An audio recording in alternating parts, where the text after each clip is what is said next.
গণ অধিক গণপরিষদ নির্বাচন এনসিপির দলীয় বক্তব্য, জাতীয় নির্বাচন পেছানোর কোনো সুযোগ নেই বলে জানিয়েছেন আইন উপদেষ্টা আসিফ নজরুল। সোমবার দুপুরে সচিবালয়ে এসব কথা জানান তিনি।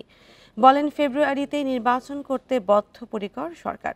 আইন উপদেষ্টা বলেন, দেশে নির্বাচনকালী সরকার বা জরুরি অবস্থা ঘোষণার মতো কোনো পরিস্থিতি এখনও তৈরি হয়নি। রাষ্ট্রপতি, প্রধান উপদেষ্টা ও প্রধান বিচারপতির সঙ্গে সেনাবাহিনী প্রধানের সাক্ষাৎ নিয়ে কিছু গণমাধ্যমের সংবাদে রাজনৈতিক অঙ্গনে চলছে নানা গুঞ্জন। তবে এ ধরনের কোনো তথ্য নেই আইন উপদেষ্টার কাছে। তিনি বলেন, অন্য কোনো ধরনের সরকার গঠন বা জরুরি অবস্থা জারির মতো দেশে কোনো পরিস্থিতি তৈরি হয়নি।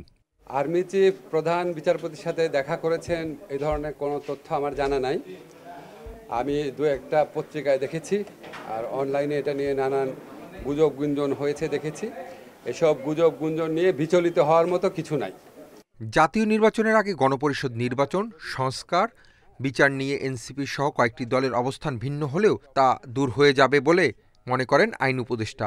ফেব্রুয়ারিতে জাতীয় নির্বাচনের কাজ চলছে বলেও জানান তিনি। আমরা সরকারের পক্ষ থেকে ফেব্রুয়ারিতে নির্বাচন করার ব্যাপারে দৃঢ় প্রতিজ্ঞ। এটা আমাদের প্রধান উপদেষ্টা বারবার বলেছেন। নির্বাচন কমিশনকেও সেরকম ইনস্ট্রাকশন দেওয়া হয়েছে, ওনারা সকল পদক্ষেপ গ্রহণ করছেন। তার আগে কিছু বিষয়ে যে মতভিন্নতা রয়েছে বা মতভেদ রয়েছে, সেটা আমরা আশা করি সেটা দূর হয়ে যাবে। দেশের সাম্প্রতিক আইন শৃঙ্খলা পরিস্থিতি নিয়ে এক প্রশ্নের জবাবে আইন উপদেষ্টা বলেন, গণ অভ্যুত্থান পরবর্তী দেশে এমন পরিস্থিতি স্বাভাবিক। Hasib Mahmud Shah, independent News, Dhaka. প্রধান বিচারপতির সঙ্গে সেনাপ্রধানের দেখা করার বিষয়টি সরকারকে স্পষ্ট করতে হবে বলে মন্তব্য করেছেন নাগরিক ঐক্যের সভাপতি মাহমুদুর রহমান মান্না। এদিকে দেশের সাম্প্রতিক সময়ের কিছু হামলার ঘটনা অতীতের সব ঘটনাকে ম্লান করে দিয়েছে বলেও মন্তব্য করেন এবি পার্টির চেয়ারম্যান মুজিবুর রহমান মঞ্জু। সোমবার দুপুরে রাজধানীর জাতীয় প্রেস ক্লাবের এক অনুষ্ঠানে তারা এই মন্তব্য করেন। চট্টগ্রাম বিশ্ববিদ্যালয়ের শিক্ষার্থী ও শিক্ষকদের ওপর স্থানীয়দের হামলার প্রতিবাদে ঢাকাস্থ সাবেক চবিয়ান ব্যানারে জাতীয় প্রেস ক্লাবের সামনে মানববন্ধন কর্মসূচির আয়োজন করা হয়। ঘটনার সময় চট্টগ্রাম বিশ্ববিদ্যালয়ের পক্ষ থেকে সহায়তা চাইলেও প্রশাসন নির্লিপ্ত ছিল বলে অভিযোগ করেন বিশ্ববিদ্যালয়ের সাবেক শিক্ষার্থী এবি পার্টির চেয়ারম্যান মুজিবুর রহমান মঞ্জু। সাম্প্রতিক হামলার ঘটনা অতীতের সব ঘটনাকে ম্লান করে দিয়েছে বলে মন্তব্য করেন মঞ্জু। ঢাকার একটি ঘটনাকে কেন্দ্র করে চট্টগ্রাম বিশ্ববিদ্যালয়ের পরিস্থিতি নিয়ন্ত্রণের জন্য পুলিশ বা সেনাবাহিনী কেউ এগিয়ে যান নাই। আমি আজকে সচিবালয়ে গিয়ে শুনলাম তারা অভিমান করে বলেছেন, আমরা না গেলে দেখি আপনারা কিভাবে পরিস্থিতি সমাধান করেন। এটা কি কোনো রাষ্ট্রের দায়িত্বপ্রাপ্ত মানুষের কথা হতে পারে? চট্টগ্রাম বিশ্ববিদ্যালয় এবং নুরুল হক নূরের ওপর হামলার ঘটনায় আইন উপদেষ্টা সহ কয়েকজন উপদেষ্টার বিচার চাওয়া ও নিন্দা জানানোর ঘটনায় উষ্মা প্রকাশ করেন নাগরিক ঐক্যের সভাপতি মাহমুদুর রহমান মান্না। বলেন, অন্তর্বর্তী সরকারের কাছে নিরাপদ বোধ করা যাচ্ছে না।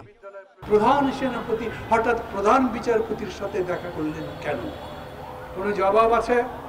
কেউ বলেছে করে নাই, কেউ বলেছে করেছে, কোনো জবাব দেয়নি। কিন্তু এটা তো ঠিক, এই রকম ঘটনা এই দেশে এর আগে কখনো ঘটেনি। সেনাবাহিনীর আরেকজন ঊর্ধ্বতন কর্মকর্তা দেখা করেছেন প্রধান উপদেষ্টার সঙ্গে, ফলে সবার মধ্যেই সমস্যা এবং প্রশ্ন তৈরি হচ্ছে।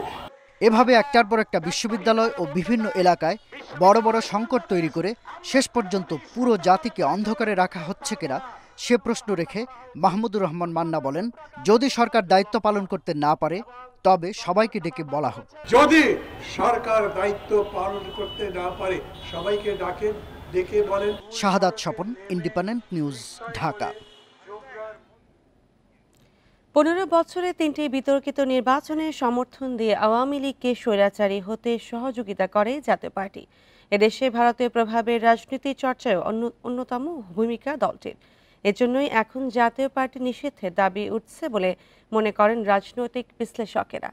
রাজনীতিকরা বলছেন, আওয়ামী লীগকে সবকিছুকেই বৈধতা দেয় এখন পুনর্বাসনের অভিযোগও উঠেছে জাতীয় পার্টির বিরুদ্ধে। 2008 সালের নির্বাচনে জয় পেয়ে দীর্ঘকাল ক্ষমতায় থাকার সব ব্যবস্থার পায়তারা করে আওয়ামী লীগ। তাদের অধীনে 3টি নির্বাচনই ছিল বিতর্কিত। এসব ক্ষেত্রে আজ্ঞাবহ সহযোগীর ভূমিকা রাখে জাতীয় পার্টি। 2024 সালের নির্বাচন নিয়ে বিএনপি সহ বিভিন্ন দল যখন তত্ত্বাবধায়কের দাবিতে অটল, সে সময় ভারত সফর করেন জাতীয় পার্টির নেতারা। ফিরে এসে ভোটে অংশ নেয়ার ইঙ্গিত দেন জিএম কাদের। ওখানে বেশ কয়েকজন গুরুত্বপূর্ণ ব্যক্তির সাথে আমার খোলামেলা আলাপ আলোচনা হয়েছে। তবে সেই আলাপ আলোচনা কার কার সঙ্গে হয়েছে এবং কি বিষয় নিয়ে হয়েছে এগুলো বিষয়ে আমি বিস্তারিত কিছু বলতে পারবো না। 2018 সালে সিএমএইচে ভর্তি থেকেই সমঝোতার আভাস দেন প্রয়াত নেতা এরশাদ। 2014 সালের নির্বাচনের আগে নিরপেক্ষ সরকারের কথা বললেও তৎকালীন ভারতীয় পররাষ্ট্র সচিবের সঙ্গে বৈঠকের পর মত পাল্টায় দলটি। ভারতীয় ইন্ধনের রাজনীতির জন্য আওয়ামী লীগের মতো জাতীয় পার্টিকেও দায়ী করেন অনেকে। এরই ধারাবাহিকতায় এখন দলটিকে নিষিদ্ধের দাবি উঠেছে বলছেন বিশ্লেষকরা। জাতীয় পার্টি রাজনীতিটা সবসময় সুযোগ সন্ধানী রাজনীতি, এবং যে কারণে তারা আওয়ামী লীগের ফ্যাসিজমের দোসর হয়েছিল। 18 সাল বা 24 সালের নির্বাচনের আগে ভারত সফরের পরে জিএম কাদেরের বক্তব্য থেকে বোঝা যায় যে তারা কিভাবে বাংলাদেশের অভ্যন্তরীণ রাজনীতি দ্বারা কতটা প্রভাবিত, কতটা বাইরের রাজনীতি দ্বারা প্রভাবিত। বিগত সরকারের সবকিছুকেই জাতীয় পার্টি বৈধতা দিয়েছে বলে মনে করেন এনসিপি। একটি দল ভারত থেকে নিয়ন্ত্রিত হয় ঠিক আওয়ামী লীগের মতোই, সেই ফ্যাসিবাদী কাঠামো যারা আসলে টিকিয়ে রাখতে দীর্ঘদিন বাংলাদেশের মানুষ যেই ফ্যাসিবাদী কাঠামোর দ্বারা নিপীড়িত হয়েছে, নির্যাতিত হয়েছে, সেটির বৈধতা দান করেছে যে জাতীয় পার্টি, তারাও কিন্তু সমানভাবে দোষী। এদিকে জাতীয় পার্টি কোনো দেশের হয়ে রাজনীতি করে না বলে এখনো দাবি নেতাদের। জাতীয় পার্টি কোনো দলের দালালি করে না, কোনো দেশের। জাতীয় পার্টি বাংলাদেশের দালালি করে, বাংলাদেশের স্বাধীনতা, সার্বভৌমত্ব, ডিগনিটির জন্য যেটা প্রাসঙ্গিক, জাতীয় পার্টি সেই রাজনীতি করে। জাতীয় পার্টি নিষিদ্ধ চেয়ে বেশ কয়েকটি দলের নেতারা সরব। তাদের অভিযোগ, আওয়ামী লীগ পুনর্বাসনের হাতিয়ার হতে যাচ্ছে দলটি। ফ্যাসিবাদকে নির্মূল করা, নিষিদ্ধ করা। Mamunur Rahman, Independent News, Dhaka. ডাকসু নির্বাচন স্থগিত করা হাইকোর্টের আদেশ 1 ঘন্টারও কম সময় স্থগিত করেছে চেম্বার আদালত। ফলে 9 সেপ্টেম্বর ঢাকা বিশ্ববিদ্যালয়ের ছাত্র সংসদ নির্বাচন অনুষ্ঠানে কোনো বাধা রইল না। শিবির সমর্থিত জিএস প্রার্থী SM ফরহাদের প্রার্থিতা চ্যালেঞ্জ করে করা রিটকে কেন্দ্র করে সুপ্রিম কোর্টে সোমবার এ ঘটনা ঘটে। ডাকসু নির্বাচনে ভোটগ্রহণ হবে 9 সেপ্টেম্বর। প্রার্থীরা ব্যস্ত নির্বাচনী প্রচারে। এরই মধ্যে রোববার ছাত্র শিবির সমর্থিত প্যানেলের জিএস প্রার্থী SM ফরহাদের প্রার্থিতার বৈধতা চ্যালেঞ্জ করে হাইকোর্টে রিট করেন বামজোট মনোনীত প্যানেলের একজন প্রার্থী ফাহমিদা আলম। সোমবার দুপুরে বিচারপতি হাবিবুল গনি ও বিচারপতি শেখ তাহসিন আলীর হাইকোর্ট বেঞ্চে শুরু হয় শুনানি। এ সময় রিটকারীর আইনজীবী বলেন, ফরহাদ জুলাই আন্দোলনের সময় ছাত্রলীগের পদধারী ছিলেন এবং তিনি অভ্যুত্থানের বিরোধিতা করেছেন।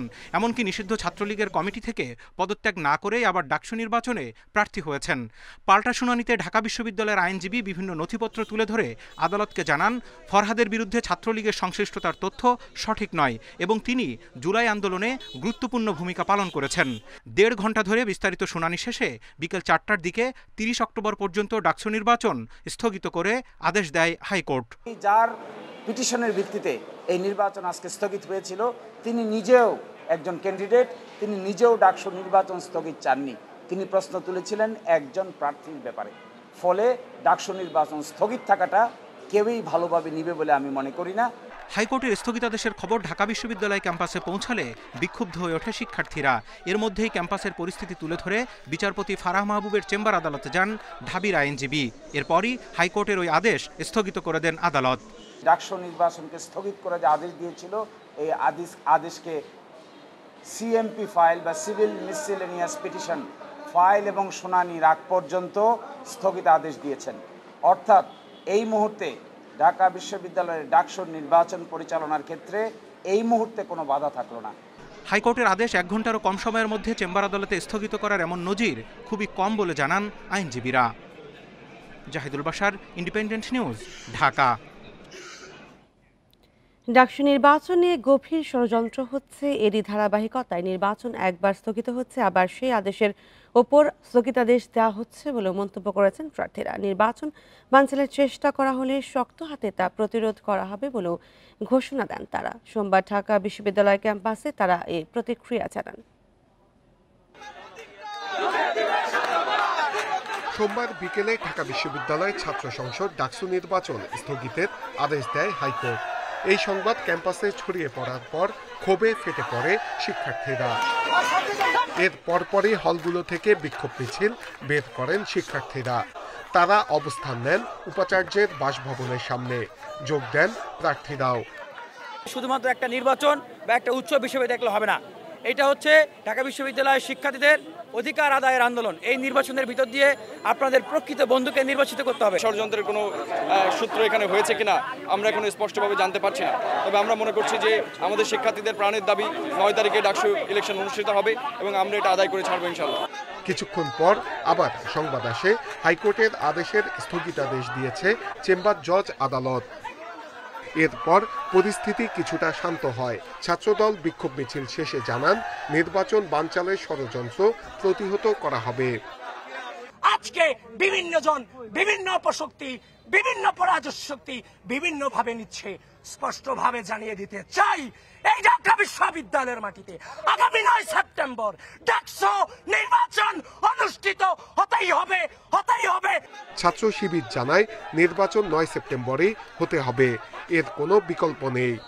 নতুনভাবে আজকে ডাকসু নির্বাচনকে বানচাল করার চেষ্টা করছে। তাদের বিরুদ্ধে ঢাকা বিশ্ববিদ্যালয়ের সর্বস্তরের শিক্ষার্থীদেরকে এবং সকল রাজনৈতিক সংগঠন এবং যত অ্যাক্টিভিস্ট আছে সবাইকে ঐক্যবদ্ধভাবে তাদের বিরুদ্ধে অবস্থান নেওয়ার জন্য আমি অনুরোধ করছি। সার্বিক বিষয়ে বিশ্ববিদ্যালয় কর্তৃপক্ষ জানান আগামী 9 সেপ্টেম্বর ডাকসু নির্বাচন হতে কোনো বাধা নেই। নির্বাচন সুষ্ঠুভাবে সম্পন্ন করতে সব ব্যবস্থা নেওয়া হচ্ছে। আমি আমাদের আইনজ্ঞ প্যানেলের বিজ্ঞ সদস্যবৃন্দের 2-3 জনের সাথে কথা বলেছি যে এর সহজ ভাষা এর অর্থ কি। এর অর্থ হচ্ছে যে আমাদের পূর্ব ঘোষিত শিডিউল অনুযায়ী এখন ডাকসু নির্বাচন হতে, অর্থাৎ 9 তারিখে নির্বাচন হতে কোনো বাধা নেই। এদিকে নির্বাচনকে কেন্দ্র করে দিনভর প্রচারণায় ব্যস্ত সময় পার করছেন প্রার্থীরা। নূরে আলম, ইন্ডিপেন্ডেন্ট নিউজ, ঢাকা। রাজশাহী বিশ্ববিদ্যালয় কেন্দ্রীয় ছাত্র সংসদ ডাকসু নির্বাচনের দিন এগিয়ে আসার সাথে সাথে ছাত্র সংগঠনগুলোর মধ্যে দূরত্ব বাড়ছে। উৎকণ্ঠা, নির্বাচনকে ঘিরে নিরাপত্তা নিশ্চিত করার দাবি সাধারণ শিক্ষার্থীদের। আগামী 25 সেপ্টেম্বর রাজশাহী বিশ্ববিদ্যালয় কেন্দ্রীয় ছাত্র সংসদ ডাকসু নির্বাচন। এর মধ্যে এই নির্বাচনকে ঘিরে উৎসব আমেজের মধ্যেই ক্যাম্পাসে বাড়ছে উত্তাপ। তৈরি হয়েছে নিরাপত্তা নিয়ে প্রশ্ন। ছাত্র সংগঠনগুলোর মধ্যে উত্তেজনা, নিরাপত্তা নিয়ে বাড়িয়েছে উদ্বেগ। এখানে বহিরাগত প্রবেশ নিয়ে নানা ধরনের তর্ক বিতর্ক চলছে এবং ছিনতাই, চুরি এ ধরনের বিষয় তো আছে। যে পরিস্থিতি এখন বিরাজ করছে, এই পরিস্থিতিতে একটি সুষ্ঠু স্বাভাবিক নির্বাচন হওয়ার যোগ্য নয়। পুলিশ বলছে ছাত্র সংসদ নির্বাচন ঘিরে নিরাপত্তার বিষয়ে প্রয়োজনীয় সহযোগিতা করবে তারা। এরই মধ্যে বিশ্ববিদ্যালয় প্রশাসনকে বেশ কিছু পরামর্শও দেওয়া হয়েছে আইন শৃঙ্খলা বাহিনীর পক্ষ থেকে। ইউনিভার্সিটির গেট সমূহে পর্যাপ্ত নিরাপত্তা ব্যবস্থাটা নেয়। এগুলো অনেকগুলো গেট আছে সামনে পিছনে। হলগুলোতে যাতে আবাসিক ছাত্রছাত্রী ছাড়া যাতে অন্যদের প্রবেশাধিকারগুলো যদি রেস্ট্রিক্টেড করা যায়, তাহলে আমার মনে হয় যে খুব একটা সমস্যা হবে না। শান্তিপূর্ণ ভোট গ্রহণের সব প্রস্তুতি রয়েছে বলে জানায় বিশ্ববিদ্যালয় কর্তৃপক্ষ। আমাদের ভিজিলেন্স টিম থাকবে সেদিন, বিভিন্ন হল কেন্দ্রিক টিম থাকবে এবং বিশ্ববিদ্যালয় সেন্ট্রালি থাকবে। আমাদের পাশাপাশি আমাদের পুলিশ, আইন শৃঙ্খলা বাহিনী তারা আমাদের সাথে থাকবেন, সার্বক্ষণিক ক্যাম্পাসে টহল দিবেন এবং বহিরাগত সম্পূর্ণভাবে নিষিদ্ধ করা হবে। পরিচয়পত্র ছাড়া কেউ ক্যাম্পাসে প্রবেশ করতে পারবে না। ছাত্র সংগঠনগুলোর মধ্যকার চলমান দূরত্ব না কমলে নিরাপত্তা নিয়ে শঙ্কায় রয়েছেন সাধারণ শিক্ষার্থীরা। Ahsan Habib, Apu, independent news, Rajshahi. সম্মিলিতভাবে গণতান্ত্রিক ব্যবস্থায় দেশকে এগিয়ে নিতে যেতে আগ্রহী বিএনপি। প্রতিষ্ঠা বার্ষিকী উপলক্ষে এনসিপি শুভেচ্ছা জানাতে গেলে কথা জানান দলের স্থায়ী কমিটির সদস্য সালাউদ্দিন আহমেদ। এনসিপি নেতারা বলেছেন মতপার্থক্য থাকলেও সবার মাঝে ভালো সম্পর্ক গণতন্ত্রের জন্য জরুরি। বিএনপির সঙ্গে সৌহার্দ্যপূর্ণ রাজনীতি চান তারা। আওয়ামী লীগের সময় দলগুলোর মধ্যে শুভেচ্ছা জানানোর সংস্কৃতি ছিল না বললেই চলে। সোমবার সন্ধ্যায় বিএনপির প্রতিষ্ঠাবার্ষিকীতে শুভেচ্ছা জানাতে গুলশান কার্যালয়ে এনসিপি নেতাদের আগমন। তাদের অভিনন্দন গ্রহণ করেন মির্জা ফখরুল ইসলাম আলমগীর ও সালাউদ্দিন আহমেদ। সৌজন্য সাক্ষাতের পর দুই দলই ব্রিফিং করে। এনসিপির নেতারা বলেন মতের পার্থক্য থাকলেও দলগুলোর মধ্যে সৌহার্দ্য থাকা গণতন্ত্রের জন্য জরুরি। তাদের মতে উচ্চ আদালতকে ব্যবহার করে আওয়ামী লীগের মতো এখন আর অন্য দলকে দমিয়ে রাখার সুযোগ নেই। বিএনপির এই প্রতিষ্ঠা বার্ষিকীতে শুভেচ্ছা জানাতে এসেছি। আমরা মনে করি যে আমাদের রাজনৈতিক দলগুলোর মধ্যকার এই পারস্পরিক সম্পর্ক আমাদের 24-এর অভ্যুত্থান পরবর্তী বাংলাদেশের রাজনৈতিক কালচার, রাজনৈতিক সৌহার্দ্যপূর্ণ সম্পর্কের ক্ষেত্রে গুরুত্বপূর্ণ ভূমিকা পালন করবে। সর্বোচ্চ আদালতকে ব্যবহার করে বাংলাদেশের রাজনীতিতে প্রভাব খাটানোর যে ষড়যন্ত্র, এটা কখনোই কোনো রাজনৈতিক দল মেনে নেবে না, এখনও মেনে নিচ্ছে না, সামনেও যেন এই পরিস্থিতি তৈরি না হয়। বিএনপির স্থায়ী কমিটির সদস্য সালাউদ্দিন আহমেদ বলেন, দেশের সব সংস্কারই এসেছে বিএনপির হাত ধরে। আমরা পরস্পর তর্ক করব, বিতর্ক করব, ভিন্নমত পোষণ করব, কিন্তু সৌহার্দ্যমূলক আলাপ আলোচনার ভিত্তিতে পারস্পরিক শ্রদ্ধা, পারস্পরিক আলোচনা এটা চালু থাকবে। এটাই রাজনৈতিক সংস্কৃতি। এই বিশাল পরিবর্তন আমাদেরকে অনেক দূরে এগিয়ে নিয়ে যাবে। রাজনৈতিক অঙ্গনে মুক্ত চর্চা থাকলে দলগুলোর মধ্যে সৌহার্দ্যপূর্ণ সম্পর্ক বজায় থাকবে বলে আশা করেন দুই দলের নেতারা। এর মাধ্যমে বহুদলীয় গণতন্ত্রের প্রবর্তন করা। Nahid Kamal, independent News, Dhaka. ফেব্রুয়ারিতে নির্বাচন অনুষ্ঠান বড় চ্যালেঞ্জ, তবে যে কোনো মূল্যে ভোটাধিকার ও গণতন্ত্র ফিরিয়ে আনতে হবে, এ কথা বলেছেন বিএনপি মহাসচিব মির্জা ফখরুল ইসলাম আলমগীর। দলের প্রতিষ্ঠা বার্ষিকীতে সোমবার দুপুরে জিয়াউর রহমানের সমাধিতে শ্রদ্ধা নিবেদন শেষে তিনি আরও বলেন, বিএনপি ধ্বংসের অনেক ষড়যন্ত্র হয়েছে, তবে তা কখনোই সফল হয়নি, ভবিষ্যতেও হবে না।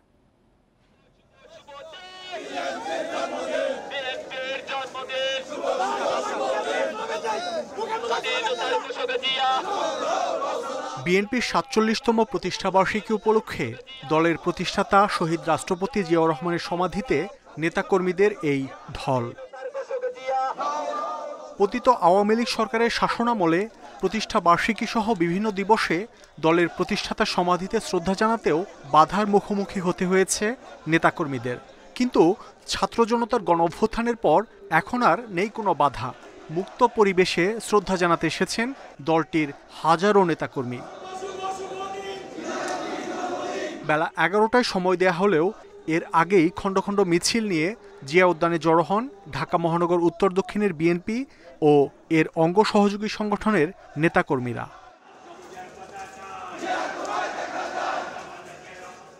বিএনপির পক্ষ থেকে মহাসচিব মির্জা ফখরুল ইসলাম আলমগীরের নেতৃত্বে জিয়াউর রহমানের সমাধিতে ফুলেল শ্রদ্ধা জানান দলের নানা স্তরের নেতাকর্মীরা।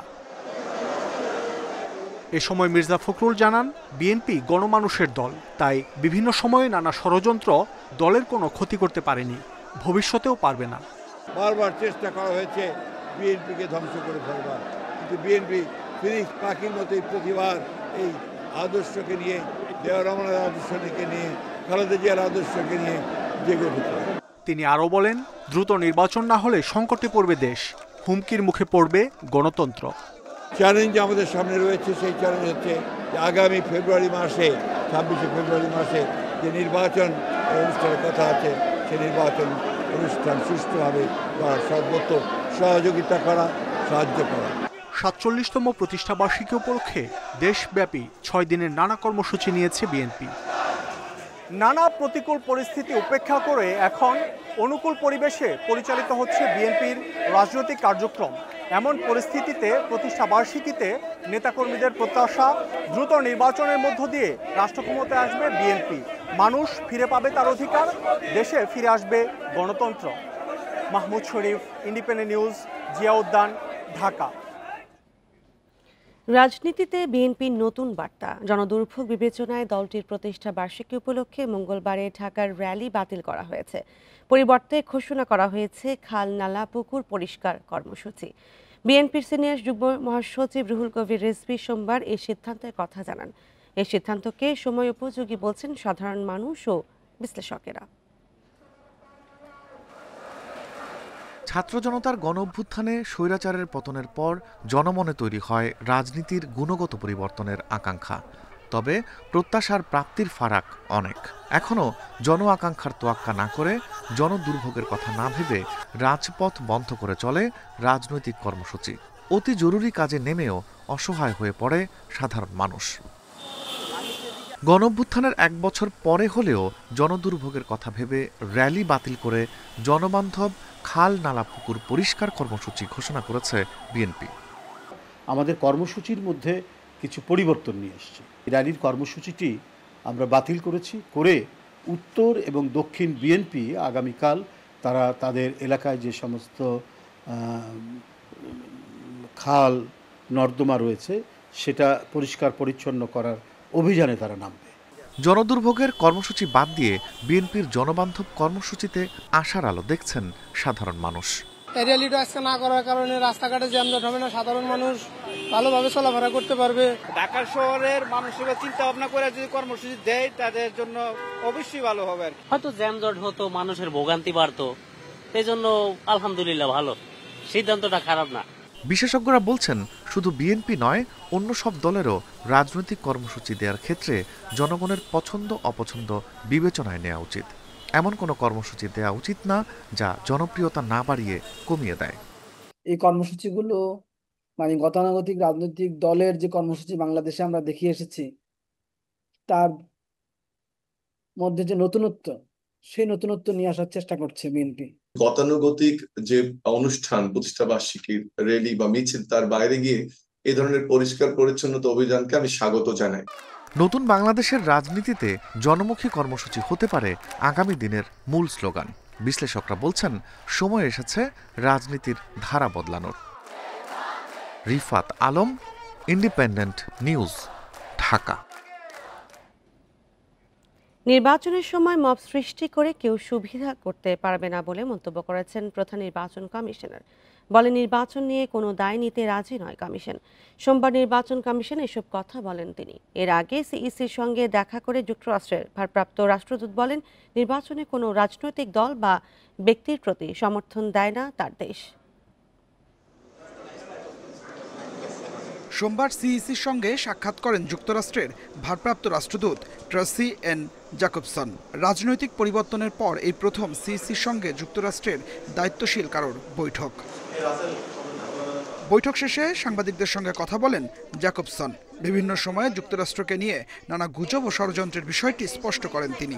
বলেন বাংলাদেশের মানুষের আকাঙ্ক্ষা পূরণে গণতন্ত্র প্রতিষ্ঠায় সহায়তা করবে যুক্তরাষ্ট্র।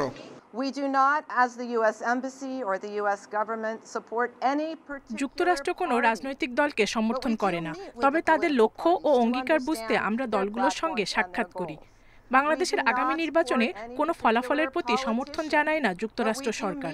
এটি পুরোপুরি বাংলাদেশের জনগণের সিদ্ধান্ত। পরে গণমাধ্যমের সঙ্গে কথা বলেন সিইসি। জানান কোনো গুজব কানে না নিতে মার্কিন রাষ্ট্রদূতকে অনুরোধ করেন তিনি। আরও বলেন নির্বাচনের প্রস্তুতি পর্যাপ্ত নয়, এমন কোনো দোষ নিতে কমিশন রাজি নয়।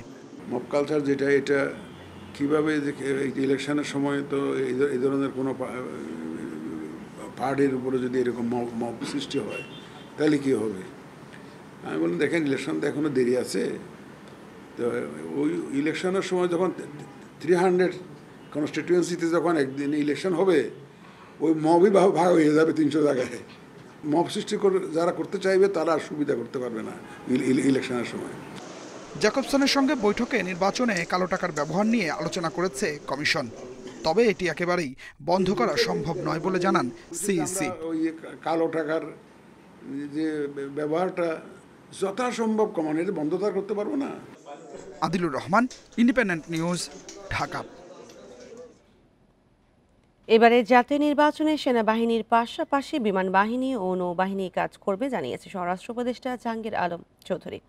সোমবার দুপুরে সিলেট জেলা প্রশাসকের সম্মেলন কক্ষে নির্বাচনে আইন শৃঙ্খলা পরিস্থিতি নিয়ে মতবিনিময় শেষে সাংবাদিকদের তিনি এই কথা বলেন।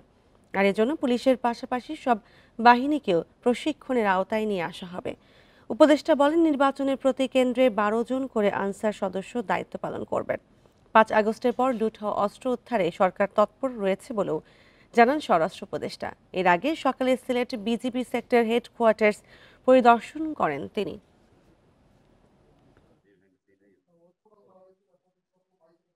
র্যাব, এবিবিএন, তারপরে আপনার কোস্টগার্ড, এরা তো সবাই থাকবে। এবার আমরা ইলেকশনের সময় শুধু সেনাবাহিনী না, এবার আমরা নৌবাহিনী এবং বিমান বাহিনীরও তাদেরও আমরা কাজে লাগবো। যে উৎসাহ উদ্দীপনা নিয়ে সরকারের সংস্কার কার্যক্রম শুরু হয়েছিল তা এখন স্তিমিত। এমন মন্তব্য করে সিপিডির সম্মানীয় ফেলো দেবপ্রিয় ভট্টাচার্য বলেন, দেশের ওপর একরকম ঝড় বয়ে যাচ্ছে। সংস্কার কার্যক্রম মনিটরিং করতে সোমবার বাংলাদেশ রিফর্ম ওয়াচের আত্মপ্রকাশ অনুষ্ঠানে অর্থনীতিবিদ রেহমান সোবহান বলেন, ৫৪ বছরেও দেশে সংস্কারের গ্রহণযোগ্য পদ্ধতি তৈরি হয়নি। ২০২৪ সালের জুলাই আন্দোলনের পর দেশে অর্থনীতি, শ্রম ও স্থানীয় সরকার সহ বিভিন্ন খাতে ১১টি সংস্কার কমিশন গঠন করে অন্তর্বর্তী সরকার। কিন্তু ১ বছর পার হলেও সংস্কারের দৃশ্যমান অগ্রগতি দেখছেন না গবেষকরা। জনগণের চাহিদা ও তার ভিত্তিতে জরুরি ১৫ খাতের সংস্কারের অগ্রগতি পর্যালোচনা এবং রাজনৈতিক সরকারকে জবাবদিহির জন্য বাংলাদেশ রিফর্ম ওয়াচ চালু করেছে এসডিজি বাস্তবায়নে নাগরিক প্ল্যাটফর্ম। আমরা মনে করতেছি শুধুমাত্র একটি পার্লামেন্টের নির্বাচন মনে হয় গণতান্ত্রিক একটা ব্যবস্থা তৈরি করবে, কিন্তু বাংলাদেশে অটোক্রেসি এখন একদম নিচে নেমে কলেজ কমিটি, ট্রেড ইউনিয়ন, ব্যবসায়ী সংগঠন, পেশাজীবী সংগঠন সব জায়গায় কিন্তু একটা অটোক্রেটিক কালচার যুক্ত হয়েছে। ওগুলোকে যদি ডেমোক্রেটিক না করতে পারেন, এই ওয়াজ কিন্তু নিচের দিকে নামবে না। যে সমস্ত কমিটি হলো, যে সমস্ত কমিশন হলো, তার ভিতরে প্রান্তিক জনগোষ্ঠী, সংখ্যালঘু জনগণ এবং বিভিন্ন অসুবিধাগ্রস্ত মানুষের প্রতিনিধিত্ব যথোপযুক্তভাবে ছিল না। এর ভিতরে আমরা যেটা দেখতে পেলাম যে সমস্ত সংস্কারের প্রস্তাব সরকারের তৈরি বিভিন্ন কমিটি এবং কমিশন থেকে এলো, সেগুলো কোথায় যেন মাঝে যেন আর আগাতে পারল না। সরকারের ঘোষণা অনুযায়ী ফেব্রুয়ারি মাসে নির্বাচন হলে সামনের ৫ মাসেও বেশ কিছু সংস্কারের সুযোগ আছে। তালিকা করে এসব বাস্তবায়নে গুরুত্ব দেওয়ার তাগিদ বিশ্লেষকদের। সার্বিকভাবে একটা স্বস্তির সামাজিক পরিবেশ যেন তৈরি হয়, বিভিন্ন গোষ্ঠী যেন সেখানে তাদের মতো করে বিচরণের জায়গাগুলো পায়। অলিগার্ক নির্ভর যে একটা অর্থনৈতিক মডেল ১৫ বছরে খুব দানা বেঁধেছিল, সেটা থেকে উত্তরণ দরকার ছিল। মতবিনিময়ে স্থানীয় সরকার বিশেষজ্ঞ তোফায়েল আহমেদ বলেন, সংস্কার কমিশনের কার্যকারিতা দেশের ইতিহাসে বিরল। রাজনৈতিক দল এবং নাগরিক সমাজের অংশগ্রহণে সংস্কার এগিয়ে নেয়ার তাগিদ দেন আলোচকরা। এই কাজটা একটা অ্যাঙ্কর হতে পারে। Hari Saha, independent News, Dhaka. সেবার মান নিয়ে প্রশ্নের মধ্যে দেশে চালু হচ্ছে পঞ্চম প্রজন্মের মোবাইল নেটওয়ার্ক 5G। পরীক্ষামূলকভাবে সেবাটি চালুর আগে প্রধান উপদেষ্টার বিশেষ সহকারী ফয়েজ আহমেদ তৈয়ব বলেছেন, 4G সেবার মান ঠিক রাখতে না পারা সমষ্টিগত ব্যর্থতা।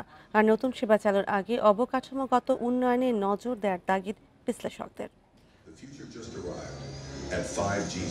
চলতি মাসের প্রথম দিনেই দেশের কয়েকটি জায়গায় পরীক্ষামূলক 5G সেবা চালু করেছে বড় দুই টেলিকম অপারেটর রবি ও গ্রামীণ ফোন। 4Gর দামেই 5G সুবিধা পাবেন রবি ও গ্রামীণ ফোনের গ্রাহকরা। Proud to say that today our network is 5G ready across the board. 4G নেটওয়ার্কেই যেখানে সফলতা আসেনি, সেখানে পূর্ণ প্রস্তুতি ছাড়া 5G চালু চ্যালেঞ্জিং বলে মনে করছেন প্রযুক্তি বিশ্লেষকরা। তাদের পরামর্শ, নতুন সেবা চালুর আগে টেলিকম অপারেটরদের অবকাঠামো উন্নয়নে বেশি নজর দেওয়া উচিত। 4Gতে যে মানের সেবা পাওয়া সেটা আমরা পাইনি। ওরকম 5G চালু হলে সেটা আসলে গ্রাহকদের জন্য খুব একটা আনন্দের সংবাদ না। তবে 5G যে সক্ষমতা, সে অনুযায়ী যদি আমাদের অপারেটররা নেটওয়ার্ক বিল্ড করে এবং সে সেবাটা চালু করে, তাহলে নিঃসন্দেহে এটা আমাদের দেশের ইন্টারনেট ব্যবহারকারীদের জন্য এবং মোবাইল ফোন ব্যবহারকারীদের জন্য এটা একটা বড় সুসংবাদ। টেলিকম নেটওয়ার্ক উন্নয়ন প্রক্রিয়ায় ঘাটতির কথা স্বীকার করে প্রধান উপদেষ্টার বিশেষ সহকারী ফয়েজ আহমেদ তৈয়ব বলেন, 4G সেবার মানই এখনও আশানুরূপ নয়। আর সেবার মান বাড়াতে বিভিন্ন উদ্যোগের কথা জানান BTRC chairman. Nominally, 4G operates বাংলাদেশের টেলিযোগাযোগ নেটওয়ার্কের উন্নয়ন প্রক্রিয়ায় এখনও অনেক ঘাটতি রয়ে গেছে। বিশেষ করে 4G সেবার মান আশানুরূপ নয়। তবে এটি কোনো একটি অপারেটরের দায় নয়, বরং আমাদের সবার ব্যর্থতা। And first in Bangladesh, the reform policy that we have suggested, Telecom Act যে রিফর্ম এটাও আমরা যে করার চেষ্টা করছি, one of the reasons is that we want to allow or we want to open space for active sharing. From that point of view, this is a step ahead. আজকে ওনারা আগেই লঞ্চ করেছেন, I would call it a soft launch. 4G ব্যবহার উপযোগী 60% হ্যান্ডসেটের মধ্যে 5G সেবা নেয়ার মতো স্মার্টফোন মাত্র 6 থেকে 7%। Amirul Islam, independent News, Dhaka. কক্সবাজার থেকে ঢাকাগামী পর্যটক এক্সপ্রেস ট্রেনের ইঞ্জিনের বাফার হুক ভেঙে গিয়ে ইঞ্জিন থেকে 18টি বগি বিচ্ছিন্ন হয়ে পড়ে। চট্টগ্রাম থেকে রিলিফ ট্রেন গিয়ে প্রায় 2.5 ঘন্টা পর দুর্ঘটনা কবলিত ট্রেনটি উদ্ধার করে। সোমবার রাত 10টার দিকে চট্টগ্রামের পটিয়ায় এই দুর্ঘটনা ঘটে। Patiya rail station master Rashidul Alam জানান, সন্ধ্যা 7:45 পর্যটক এক্সপ্রেস ট্রেনটি কক্সবাজার থেকে 900 জন যাত্রী নিয়ে ঢাকার উদ্দেশ্যে ছেড়ে আসে। রাত 10টার দিকে চন্দনাইশের দোহাজারি অতিক্রম করে পটিয়ায় প্রবেশের সময় ট্রেনের ইঞ্জিনের বাফার হুক ভেঙে গিয়ে ইঞ্জিন থেকে 18টি বগি বিচ্ছিন্ন হয়ে পড়ে। এতে ভোগান্তিতে পড়েন ট্রেনের যাত্রীরা। বন্ধ হয়ে যায় ট্রেন চলাচল। পরে রাত 11:30টার দিকে চট্টগ্রাম থেকে রিলিফ ট্রেন গিয়ে দুর্ঘটনা কবলিত ট্রেনটিকে উদ্ধার করে। কক্সবাজারের সেন্ট মার্টিন উপকূল থেকে 3টি ট্রলার সহ 18 জেলেকে ধরে নিয়ে গেছে মিয়ানমারের সশস্ত্র গোষ্ঠী আরাকান আর্মি। রোববার রাতে সেন্ট মার্টিনের দক্ষিণ পূর্ব এলাকা থেকে তাদের অস্ত্রের মুখে জিম্মি করা হয়। সেন্ট মার্টিন জেটিঘাট ট্রলার মালিক সমিতির সভাপতি মোহাম্মদ আজিম জানান, সেন্ট মার্টিনের দক্ষিণ পূর্ব এলাকায় মাছ সংগ্রহ করেছিলেন জেলেরা। এ সময় 3টি স্পিড বোটে করে এসে আরাকান আর্মির সদস্যরা অস্ত্রের মুখে তাদের নিয়ে যায়। এ সময় নুরুল ইসলাম নামের এক জেলে আরেকটি ট্রলারে সহযোগিতায় পালিয়ে আসেন। জেলেদের অপহরণের বিষয়টি কোস্টগার্ড ও জেলা প্রশাসককে অবহিত করা হয়েছে বলে জানিয়েছেন টেকনাফ উপজেলা নির্বাহী কর্মকর্তা শেখ এহসান উদ্দিন। 2024 সালের ডিসেম্বর থেকে এখন পর্যন্ত 282 জনকে অপহরণ করে নিয়ে যায় মিয়ানমারের বিদ্রোহী সশস্ত্র গোষ্ঠী আরাকান আর্মি। এর মধ্যে 27টি ট্রলার সহ 189 জনকে ফেরত আনে বিজিবি। জমজমাট হয়ে উঠেছে খাগড়াছড়ির মহালছড়ির সাপ্তাহিক হাট। প্রতি মঙ্গলবার এই হাটে মূলত জুম উৎপাদিত কৃষি পণ্যের পাশাপাশি হাঁস, মুরগি, মাছ, মধু সহ বিভিন্ন পণ্য নিয়ে বসেন পাহাড়িরা। ব্যাপারীদের হাত ধরে এসব পণ্য চলে যাচ্ছে দেশের বিভিন্ন প্রান্তে। মহালছড়ির সাপ্তাহিক হাট থেকে আরও জানাতে যুক্ত হচ্ছেন সহকর্মী সমীর মল্লিক। এই হাটের আসলে বিশেষ বৈশিষ্ট্য কি এবং লোক সমাগম কেমন জানতে চাচ্ছি। দেখুন, পাহাড়ের যে হাটগুলো রয়েছে এগুলো অর্থনৈতিক কর্মকাণ্ডের একটি বড় ক্ষেত্র এবং অর্থনৈতিক কর্মকাণ্ডের মূল প্রাণশক্তি। আমরা এই মুহূর্তে রয়েছি খাগড়াছড়ির মহালছড়িতে। আজকে এখানে মঙ্গলবার সাপ্তাহিক হাট। আপনি আমার পেছনে দেখতে পাচ্ছেন, এখানে কিন্তু কাপ্তাই লেকের তীরবর্তী বিশেষ করে নানিয়াচর এবং মহালছড়ি যে সমস্ত গ্রামগুলো রয়েছে সেখানকার বাসিন্দারা, বিশেষ করে এখানকার অধিকাংশ ক্রেতা, বিশেষ করে বিক্রেতা যারা রয়েছে তারা কিন্তু পাহাড়ি জনগোষ্ঠীর মানুষ। এবং আপনি দেখছেন এখানে পাহাড়ি উৎপাদিত কলাসহ একেবারে বিভিন্ন যে হলুদ, আদা, একই সাথে জুমের উৎপাদিত বিভিন্ন সবজি, বিশেষ করে মারফা, চিনাল সহ বিভিন্ন সবজিগুলো কিন্তু তারা নিয়ে আসে। একই সাথে এখানে একটা মানে দুর্গম এলাকাগুলোতে যেহেতু আসলে এই সাপ্তাহিক একদিন মাত্র হাট হয়, সেক্ষেত্রে পুরো সপ্তাহ জুড়ে কিন্তু মানুষ অপেক্ষা করে তারা হাটের দিনের জন্য। মূলত এই হাটে যে অর্থনৈতিক লেনদেন হয় সেটাকে কেন্দ্র করে পুরো সপ্তাহে তাদের যে অনেকে পণ্য নিয়ে আসে এবং সেই পণ্য বিক্রি করে তারপর তাদের যে নিত্য প্রয়োজনীয় জিনিস সেটা কিনে নিয়ে আসে। এবং এখানে বেশ কিছু ক্রেতা বিক্রেতা রয়েছে যারা আসলে এখানকার পণ্যগুলো কিনে দেশের বিভিন্ন প্রান্তে পাঠায়। আমরা আজকে এখানে হাটে আসার পর দেখেছি জমি উৎপাদিত হলুদ, একই সাথে আদা এবং এখানকার উৎপাদিত ধান সেগুলো দেশের বিভিন্ন প্রান্তে যাচ্ছে। এবং এখানকার সবচেয়ে বেশি যে পণ্যটা আমাদের চোখে পড়েছে অর্থাৎ গৃহপালিত যে হাঁস, মুরগি, গবাদি পশু সেগুলো কিন্তু এখানকার যারা উৎপাদনকারী রয়েছে, বিশেষ করে যারা বাসিন্দারা রয়েছে তারা কিন্তু এখানে নিয়ে এসেছে হাটে। সকাল থেকেই আমরা দেখেছি যে নানিয়াচরের এবং মহালচরের বিভিন্ন গ্রাম কাপ্তাই লেকের এখন যে আসলে পানির যে প্রবাহ বেশি, সে কারণে নৌ যাতায়াত সুবিধা হওয়ার কারণে নৌকায় করে কিন্তু তাদের যে কৃষি পণ্য সেটা নিয়ে এসেছে। এবং এই হাটে অন্তত আমরা স্থানীয়দের সাথে কথা বলেছি, এখানে আসার পরে 2 থেকে 3 কোটি টাকার কিন্তু লেনদেন হয় বিভিন্ন পণ্য বেচা কেনাকে কেন্দ্র করে। এবং এই হাটের জন্যই কিন্তু অর্থাৎ মঙ্গলবার যেহেতু সাপ্তাহিক হাট, এখানে অন্তত তারা 1 সপ্তাহ ধরে এই হাটের জন্য অপেক্ষা করে যে হাটগুলো জমাট হয়ে ওঠে এবং এখানে বিপুল অর্থনৈতিক যে লেনদেন সেটি সংগঠিত হয়। আপনি দেখতে পাচ্ছেন এখানে আসলে ঘাট হয়ে তারা কিন্তু মূল হাটে যে মহালছড়ি হাট সেখানে প্রবেশ করে এবং তাদের যে কৃষি পণ্য সেটি বেচা কেনা করে। পরবর্তীতে যারা এখানে ক্ষুদ্র উদ্যোক্তা রয়েছে বা ক্ষুদ্র ব্যবসায় রয়েছে তারা কিন্তু কেনাবেচা করে সেটি পাইকারদের হাত ধরে, ব্যাপারীদের হাত ধরে দেশের বিভিন্ন প্রান্তে যায়। এবং এই হাটগুলোতে বিভিন্ন ধরনের অর্থনৈতিক লেনদেনগুলো হয় এবং এর মধ্যে কিন্তু পাহাড়ের যে অর্থনীতি সেটি অনেকটা চাঙ্গা হয়। এবং সাপ্তাহিক হাটগুলোকে কেন্দ্র করে কিন্তু এখানকার বাজার অনেক বেশি জমজমাট হয় এবং প্রচুর মানুষের ক্রেতা বিক্রেতা সমাগমে হাটগুলো কিন্তু একেবারে জমজমাট হয়ে ওঠে। এই ছিল মহালছড়ি থেকে সাপ্তাহিক হাট নিয়ে থাকা আমার কাছে সবশেষ। মহালছড়ি সাপ্তাহিক হাট নিয়ে জানাচ্ছিলেন সহকর্মী সমীর মল্লিক। নাটোরের বেসরকারি হাসপাতালের মালিক ডাক্তার AHM আমিরুল ইসলামের মরদেহ উদ্ধার করেছে পুলিশ। এই ঘটনায় জড়িত সন্দেহে হাসপাতালের 3 নার্স ও 1 টেকনিশিয়ানকে আটক করা হয়েছে। সোমবার দুপুরে শহরের মাদ্রাসা মোড়ে জনসেবা হাসপাতালের 3য় তলায় নিজের বিশ্রাম ঘর থেকে ওই চিকিৎসকের মরদেহ উদ্ধার করা হয়। নিহত আমিরুল BMA জেলা শাখার সভাপতি ও জেলা জিয়া পরিষদের সিনিয়র সহ সভাপতি ছিলেন। পুলিশ জানায় রোববার রাতে এক রোগীর অপারেশন শেষ করে নিজের কক্ষে চলে যান আমিরুল।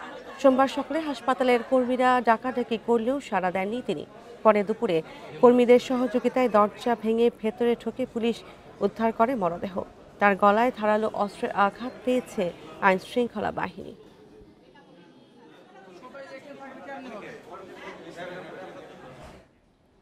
$38 লাখ টাকা ঘুষ নিয়ে করদাতাকে নথি সরবরাহের অভিযোগে কর অঞ্চল 5-এর সহকারী কমিশনার জান্নাতুল ফেরদৌস মিতুকে সাময়িক বরখাস্ত করেছে জাতীয় রাজস্ব বোর্ড NBR।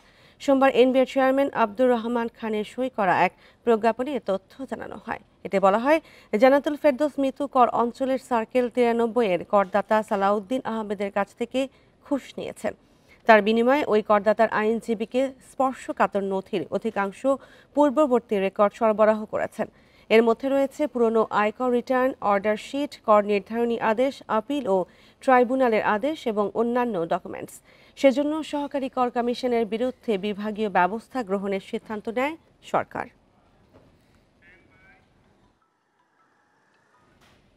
কক্সবাজার শহরের পানির চাহিদা মেটাতে সদরের ঝিলংঝায় নির্মাণ হচ্ছে পানি শোধনাগার। এডিবির অর্থায়নে প্রায় 150 কোটি টাকায় বাস্তবায়ন হচ্ছে এই প্রকল্প। 2 একর জমির ওপর এই শোধনাগারের পানির ট্যাঙ্ক নির্মাণ প্রায় শেষের পথে। কক্সবাজার সৈকত সংলগ্ন দরিয়ানগরে 30 বছর ধরে আছেন রিপা আক্তার। পাহাড় বেষ্টিত এই এলাকায় বসতি স্থাপনের পর থেকে পানির সংকটে কয়েকশো পরিবারের। পানি খুব কষ্ট, আমাদের এখানে কোনো পানির ব্যবস্থা নাই। পাহাড়ের থেকে নামে আমরা এখানে পানি টিউবওয়েলের কাছে পানি নিয়ে যাই। জলবায়ু পরিবর্তন এবং ভূগর্ভস্থ পানির স্তর নেমে যাওয়ায় কক্সবাজার পৌর এলাকায় সুপেয় পানি সংকট চরমে। একই অবস্থা টেকনাফ, মহেশখালী, পেকুয়া সহ বিভিন্ন উপজেলায়। পানির খোঁজে দূর দূরান্তে ছুটতে হয় স্থানীয়দের। এখানে পানির স্তর নিচে নেমে গেছে, এখন আর পানি আমরা এখন পর্যাপ্ত পাচ্ছি না আর কি। সবার ঘরে ঘরে টিউবওয়েল ছিল, এখন নাই, লবণাক্ত হয়ে গেছে। আর এই কলটা আমরা সবাই ইউজ করি। ঝিলঞ্জায় 2022 সালে শুরু হওয়া পানি শোধনাগার প্রকল্পের কাজ প্রায় শেষের পথে।